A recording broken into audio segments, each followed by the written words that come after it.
This is my presentation on The Truman Show, analyzed with social psych concepts. So, a quick movie recap. We're introduced to Truman, who's the main character of this show that everyone watches. Throughout the movie, he finds evidence that his world may not be so real. Eventually, he breaks out. We see learned helplessness throughout the Truman Show in ways that his dad earlier in his life kind of died on a boat, so he has this fear of the water.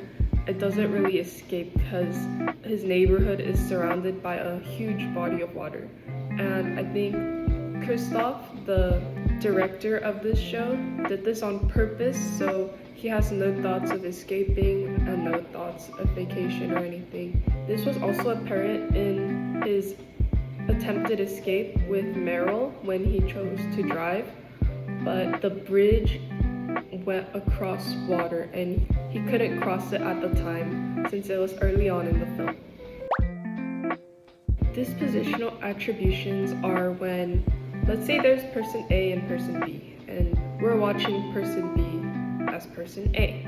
We might label their traits as a result of their personality traits. Wow. So for example, oh, he's not getting up to clean because he's lazy. Situational attribution is when we use what's going on around them, so environmental factors, as a reason for their behavior.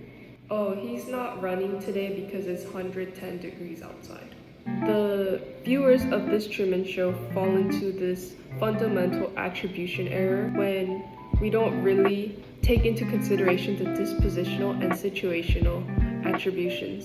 So this whole world to Truman is scripted and manipulated, but the viewers see him as happy and satisfied with his life. But they don't really put themselves into his shoes, which gets this error as a result.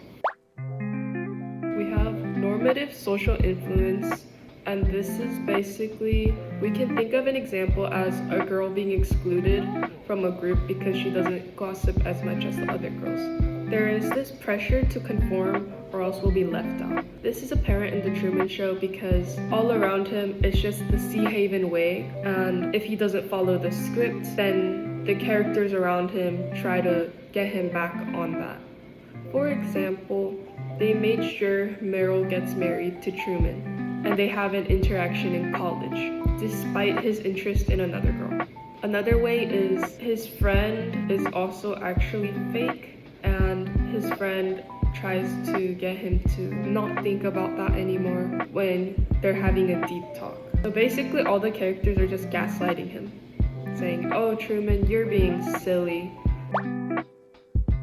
In this whole film, Truman deals with cognitive dissonance. This is when we have our original beliefs and we're presented with a new thing, and this contradicts with what we already believe in. So for Truman, this would be that his life is all safe and normal, when in reality it's all scripted and fake.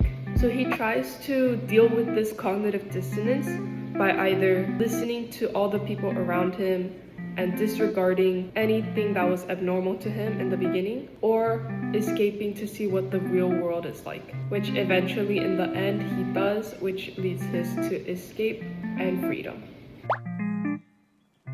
Ethically, this wouldn't pass as a TV show because it restricts Truman's autonomy.